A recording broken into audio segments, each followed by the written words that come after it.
Ce que je retiens, c'est que la Fédération nationale de l'immobilier a pris le sujet à bras-le-corps. C'était un passage obligé pour vous? Non, je pense que ce que je ne souhaitais pas, c'est qu'on soit inhibé sur le sujet. Ça aurait été, c'est pas notre état d'esprit. Nous sommes des entrepreneurs, le devoir de lucidité est évident. Si nous n'avons pas ce devoir de lucidité pour nos adhérents, qui l'aurait?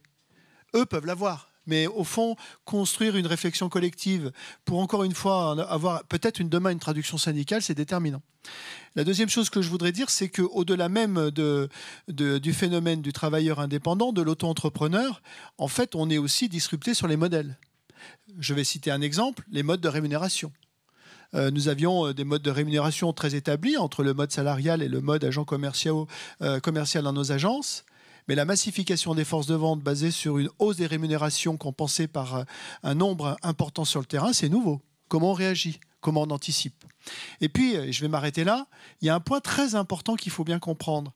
Dans le rapport Grand-Guillaume, la rémunération mensuelle moyenne d'un auto-entrepreneur en France, aujourd'hui, c'est 270 € par mois.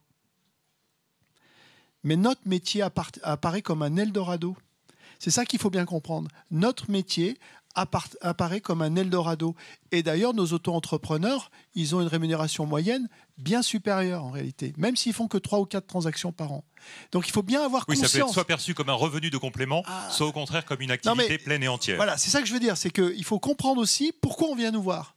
Et on vient nous voir parce qu'effectivement ce métier attire, on vient nous voir parce qu'effectivement l'indépendant peut avoir une place, mais on vient nous voir aussi parce que on apparaît, vu de l'extérieur, comme étant un secteur lucratif. Aude Gombert, c'est important aussi d'appuyer et d'insister sur le fait qu'on ne peut pas faire n'importe quoi, n'importe comment en fonction des desiderata de chacune et chacun. Oui, tout à fait. Il y a un cadre à respecter, qu'on embauche donc un salarié ou un agent commercial. Quand on collabore avec un agent commercial, c'est pas simple. D'ailleurs, j'aurai peut-être l'occasion d'en parler tout à l'heure. Pourquoi? Parce que contrairement aux salariés qui relèvent du droit du travail, les règles ne sont pas si claires lorsque vous collaborez avec un agent commercial.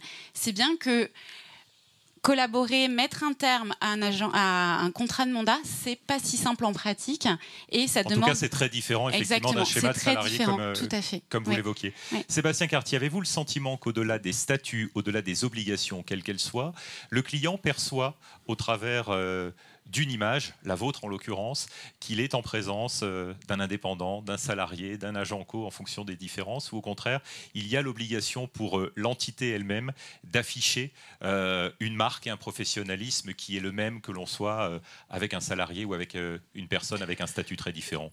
Moi, je pense effectivement que ce débat sur les indépendants, les agents commerciaux, les VRP salariés, si on se place dans le domaine de la transaction, est surtout vu de l'intérieur par les professionnels, mais qu'en réalité, le client, lui, c'est quasi neutre. Il ne fait pas vraiment le distinguo, sauf peut-être des gens initiés. Et c'est effectivement à nous de nous démarquer par notre professionnalisme, par l'offre de services que l'on propose, afin de vraiment tirer nos activités vers le haut.